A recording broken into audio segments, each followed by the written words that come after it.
Il semble que le monde se prépare pour la guerre. Telles étaient les paroles écrites le 26 janvier 2017 dans un article du magazine Time par l'ancien président de l'Union soviétique, Mikhail Gorbatchev. Le monde est plus instable qu'au cours des décennies écoulées.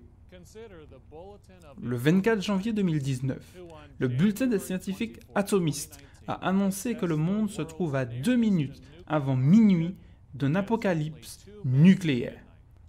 Le monde devient un lieu de plus en plus dangereux et instable. Que se passe-t-il? Quelle sera l'issue d'une nouvelle course aux armements entre la Chine, la Russie, les États-Unis et d'autres pays? Qui dominera le reste du XXIe siècle? Peut-être devrions-nous nous poser une question plus inattendue. L'Europe se prépare-t-elle pour la guerre? Nous ne considérons pas souvent l'Europe comme une puissance militaire, mais ce qui s'y passe devrait attirer notre attention. C'est différent de tout ce qui s'est déroulé dans les 70 années écoulées depuis la Deuxième Guerre mondiale. Voyez ces gros titres des années récentes. Le Parti populaire européen donne son feu vert à une armée européenne. L'Allemagne et les Pays-Bas intègrent leurs armées. Une défense européenne sous leadership allemand. L'Europe de la défense enfin en marche.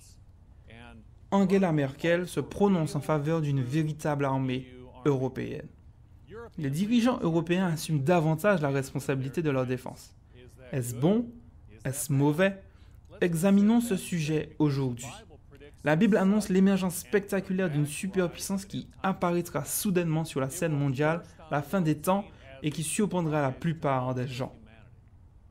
Dans cette émission du Monde de demain, examinons ce qui se passe actuellement en Europe et où cela nous mènera. L'Europe se prépare-t-elle pour la guerre?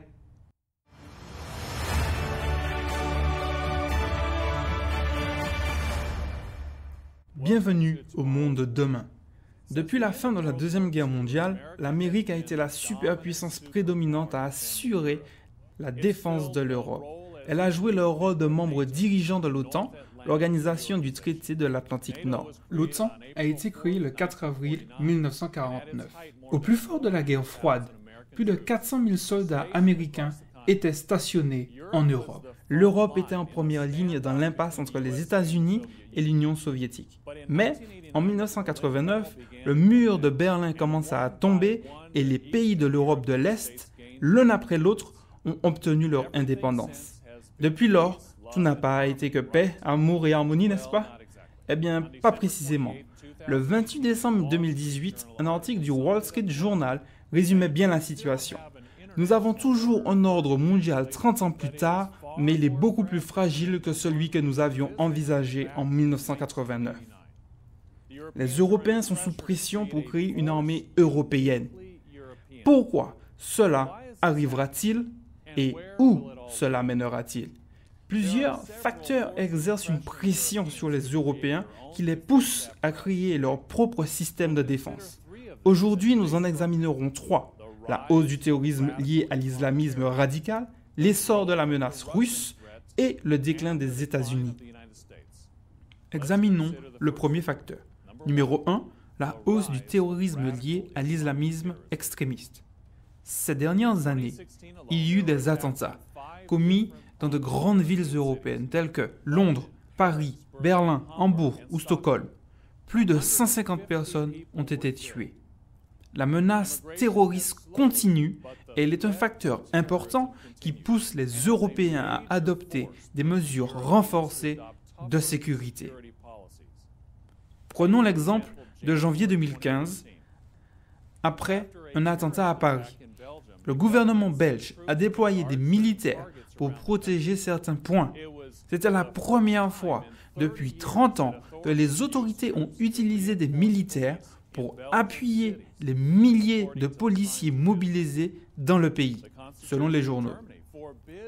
La constitution allemande interdit quant à elle à son armée de se déployer au sein de ses frontières. Mais en juillet 2016, suite à la hausse de l'activité terroriste, le ministre de l'Intérieur de Bavière déclara que cette loi était obsolète. En octobre 2015, au congrès du Parti populaire européen à Madrid, le président du PPE, Joseph Daul, déclara « Nous allons mettre en place une armée européenne bien plus vite que les gens ne le pensent. » En décembre 2015, l'Union européenne annonçait un projet controversé, la création de l'agence de garde frontières et de garde-côtes. Cette agence aurait le pouvoir de prendre le contrôle des frontières d'un pays s'il était incapable ou refusait de le faire. Naturellement, les détracteurs ont protesté en affirmant que cela pourrait subvertir la souveraineté des nations. L'agence a été mise en place en 2016. Bien qu'elle semble être une réponse rationnelle contre le terrorisme, pensez à la puissance qu'elle pourrait procurer si elle était placée entre les mains d'un dictateur. Ce ne sont que quelques exemples de l'acceptation des Européens par rapport à des mesures de sécurité plus centralisées pour les protéger du terrorisme. La Bible mentionne-t-elle que les relations entre l'islam et l'Europe deviendraient une source de conflit à la fin des temps? Oui, la Bible en parle. Lisez avec moi dans le livre de Daniel au chapitre 11, verset 40.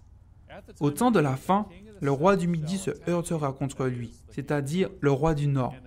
Et le roi du Septentrion fondra sur lui comme une tempête, avec des chars et des cavaliers, et avec de nombreux navires. Il s'avancera dans les terres, se répandra comme un torrent et débordera. Il entrera dans le plus beau des pays, et plusieurs succomberont. Il étendra sa main sur divers pays, et le pays d'Égypte n'échappera point. Un dictateur européen partira-t-il en guerre contre un nouveau califat arabo-islamique? La menace du terrorisme pousse-t-elle en fait l'Europe vers une position plus centralisée et militarisée? Le temps nous le dira. Surveillez l'Europe, surveillez le rôle que l'islamisme extrémiste joue pour pousser l'Europe à devenir plus militarisée. Il existe un autre facteur qui pousse l'Europe à augmenter ses capacités de défense. Ce voisin, à la frontière Est, qui est de plus en plus agressif, sous le nom de la Russie. Le second facteur que nous examinerons aujourd'hui, c'est l'essor de la menace russe. Le mur de Berlin est tombé en 1989. Le rideau de fer isolant l'Europe de l'Est s'est levé. L'Empire soviétique s'est effondré. Plusieurs ont commencé à croire que la Russie était devenue insignifiante. À l'automne 2003, même le président Vladimir Poutine parla de l'Europe comme étant le plus important partenaire naturel de son pays. Mais depuis lors, la Russie a adopté une position plus agressive. En 2014, elle a envahi quelques régions d'Ukraine et s'est emparée de la Crimée en mer Noire. Les Européens voient désormais la Russie comme une menace plus dangereuse. Voici quelques exemples de ce revirement en Europe. En janvier 2015, des chasseurs britanniques ont escorté des bombardiers russes capables de transporter une arme nucléaire au-dessus de la Manche.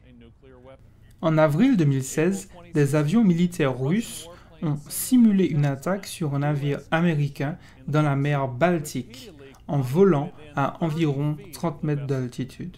En septembre 2018, les impressionnantes manœuvres militaires Vostok 2018, conduites par la Russie, la Chine et la Mongolie, ont mobilisé plus de 300 000 soldats, 36 000 chars et 1 000 avions. Que font les nations européennes en revanche? L'OTAN a conduit les plus grands exercices militaires depuis la guerre froide. De nombreux pays européens ont remis en place le service militaire. L'Allemagne a posté des chars en Pologne. Les dépenses militaires augmentent. La Suède a fourni des rations de survie et des guides en cas de guerre à tous ses habitants pour la première fois en 50 ans. La Hongrie veut rétablir l'entraînement militaire obligatoire pour les jeunes à l'école.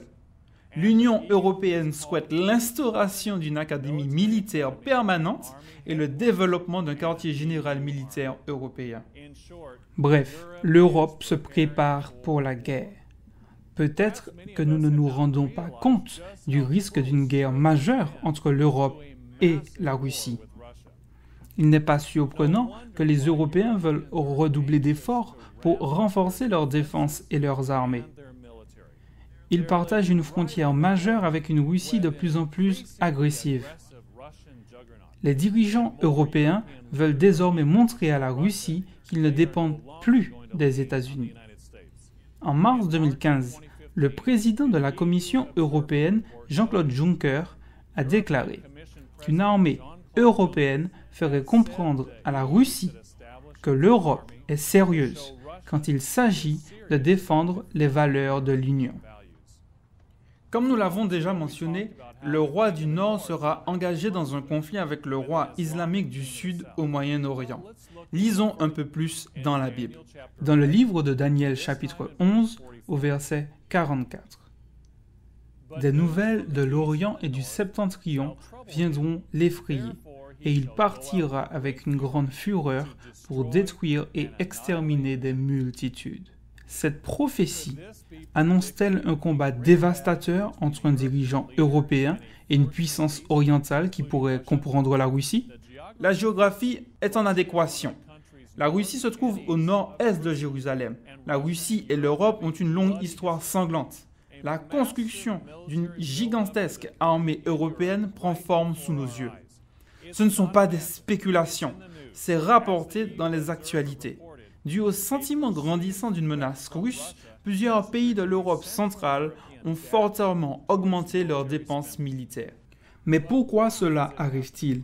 C'est la question qui importe. C'est pour cette raison que nous vous offrons aujourd'hui dans cette émission une brochure gratuite qui explique clairement qu'est-ce qui se passera en Europe et dans le monde dans les années tumultueuses qui précéderont le retour du Christ.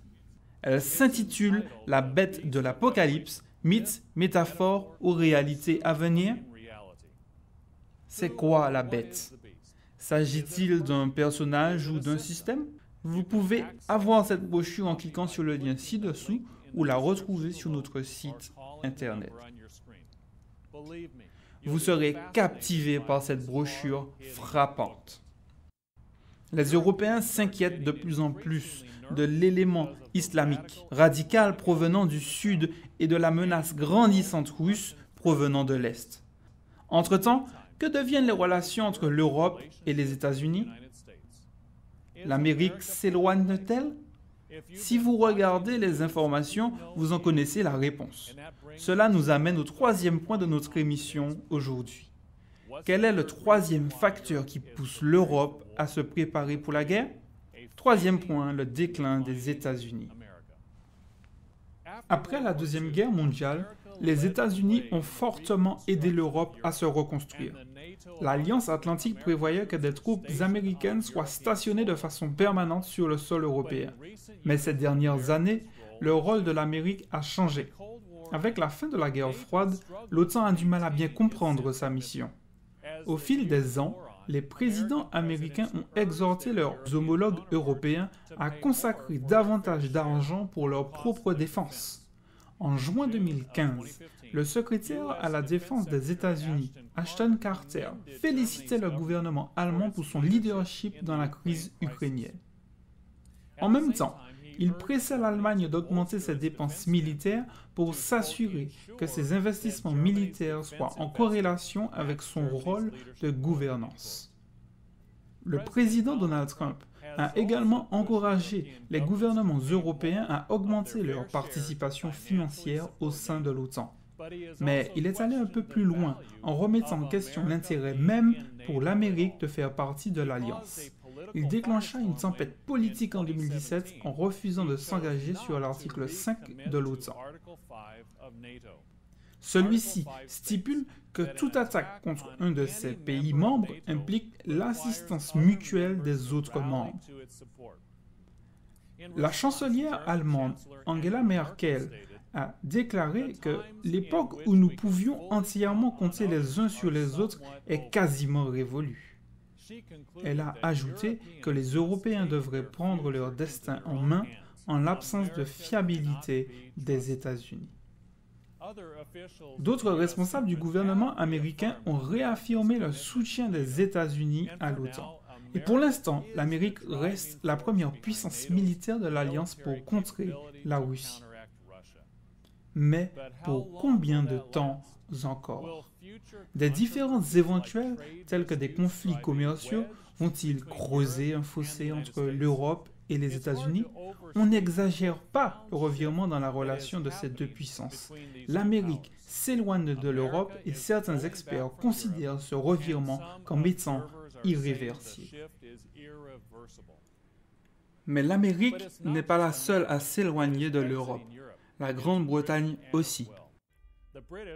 Les Britanniques ont voté pour sortir de l'Union européenne le 23 juin 2016. Après le référendum du Brexit, certains membres de l'UE l'ont vu comme étant une opportunité pour faire avancer leur projet militaire, car le Royaume-Uni n'était pas favorable à une armée européenne.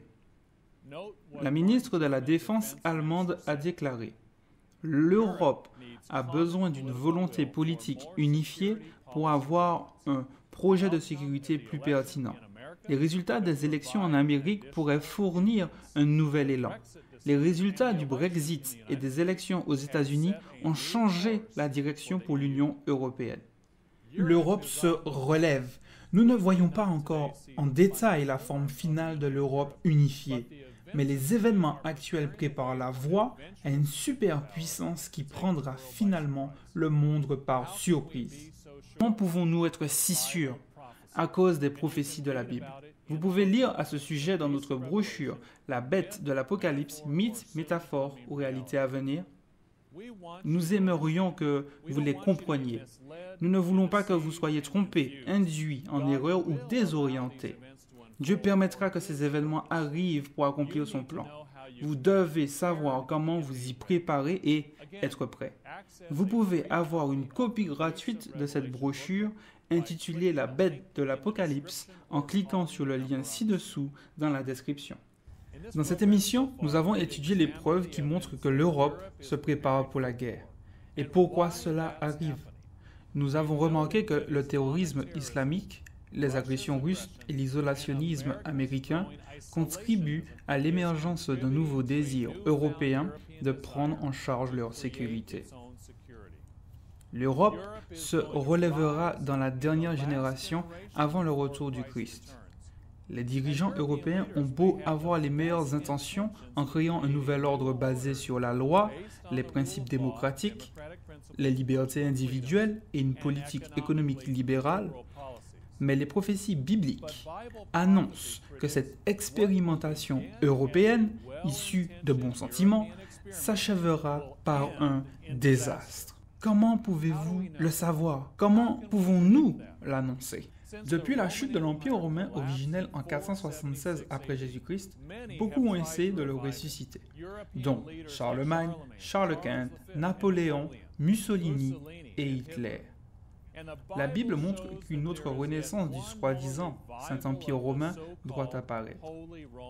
Et ça, nous le trouvons dans l'Apocalypse au chapitre 17. Apocalypse 17 et verset 9. C'est ici l'intelligence qui a de la sagesse. Les 7 têtes sont 7 montagnes sur lesquelles la femme est assise. Ce sont aussi 7 rois. 5 sont tombés. Un existe. L'autre n'est pas encore venu. Et quand il sera venu, il doit rester peu de temps. La Bible parle de 7 résurgences de ce système, jadis appelé le Saint-Empire romain, et que la dernière résurgence prendra fin avec le retour de Jésus-Christ. Apocalypse 17 au verset 12 dit « Les 10 cornes que tu as vues sont 10 rois, qui n'ont pas encore reçu de royaume, mais qui reçoivent autorité comme rois pendant 1 heure avec la bête. Ils ont un même dessein et ils donnent leur puissance et leur autorité à la bête. » Un chef militaire puissant s'élèvera et dirigera une confédération de nations dirigée par rois ou dirigeants moins puissants qui lui remettront leur autorité volontairement. Continuons dans le verset 14. Il combattront contre l'agneau, et l'agneau les vaincra, parce qu'il est le Seigneur des seigneurs et le Roi des rois. Le Christ interviendra, il combattra les armées de cet individu appelé la bête et de ses partisans, et il écrasera cette rébellion. La Bible prédit que 10 rois ou 10 dirigeants formeront le cœur d'une remarquable superpuissance militaire appelée la bête, ou le roi du Nord. Ces 10 rois de l'Apocalypse 17 sont les 10 orteils de Daniel 2. Ce sont la même puissance mondiale.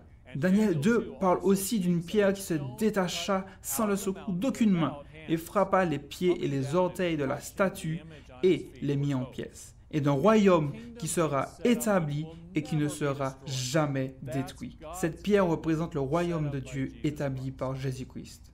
Cette superpuissance de la fin des temps débutera-t-elle avec l'intention de mener le monde entier au bord de la destruction?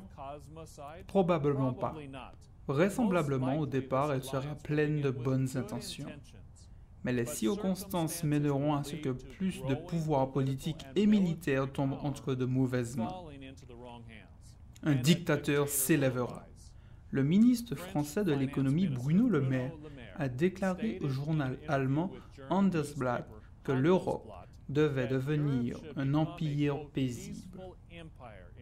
Il a déclaré « J'utilise ce terme parce que le pouvoir sera au cœur du monde demain.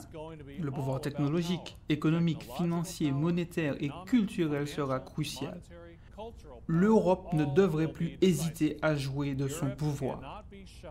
Malheureusement, tristement, la Bible montre que cette puissance deviendra sinistre et elle mènera le monde au bord d'une destruction totale. Mais Jésus-Christ interviendra. Il écrasera les nations qui essaieront de le combattre et il inaugurera une période de paix de 1000 ans sur la terre. L'humanité vivra pour la toute première fois en véritable harmonie et sécurité. Que Dieu hâte ce jour. Vous pouvez étudier ce sujet vous-même. Commandez une copie gratuite de la brochure La Bête de l'Apocalypse, mythes, métaphores ou réalités à venir. Elle ouvrira vos yeux à la signification réelle des titres des journaux. Vous devez connaître la vérité. Vous devez comprendre comment vous y préparer. Cliquez dès maintenant. L'Europe sombrera-t-elle à nouveau dans la guerre? Tristement, ce sera le cas. Lisez avec moi dans Zacharie 14 au verset 1. Voici, le jour de l'Éternel arrive, et tes dépouilles seront partagées au milieu de toi. Je rassemblerai toutes les nations pour qu'elles attaquent Jérusalem. La ville sera prise, les maisons seront pillées et les femmes violées. La moitié de la ville ira en captivité, mais le reste du peuple ne sera pas exterminé de la ville. L'Éternel paraîtra et il combattra ces nations. Comme il combat au jour de la bataille, ses pieds se poseront en ce jour sur la montagne des Oliviers. Le Dieu des cieux interviendra et il mettra fin à cette folie. Et les gens des États-Unis, du Canada, de l'Amérique du Sud, de l'Afrique, de la Chine, du Japon et des Antilles, de partout, et oui, d'Europe, bâtiront une nouvelle civilisation sous la direction attentionnée de Jésus-Christ. Jésus-Christ reviendra apporter l'ordre et l'harmonie, en opposition au chaos et à la violence de ce monde. Si vous pouvez capter cette vision, vous pouvez faire partie des saints qui travailleront coude à coude avec Jésus-Christ quand le jour de son retour arrivera. Nous pouvons en faire partie. La clé est ce que nous faisons aujourd'hui. Impliquez-vous dans l'œuvre de Dieu. Étudiez votre Bible tous les jours. Priez au Dieu des cieux qui vous a formé et qui vous guidera. Regardez les émissions du Monde demain. Nous sommes ici pour vous aider, alors que vous cherchez à suivre Dieu dans ce monde qui descend de plus en plus dans la confusion. Nous espérons et nous prions sincèrement que Dieu vous guide et que Dieu vous aide à marcher avec lui, à lui obéir et à aligner votre vie sur son chemin. Merci de nous avoir regardés. Assurez-vous de nous rejoindre la semaine prochaine. Gerald Weston, Richard Ames, Wallace Smith et moi, nous continuerons à partager avec vous la bonne nouvelle du royaume de Dieu à venir et de vous expliquer la signification et l'accomplissement des prophéties bibliques. À la prochaine.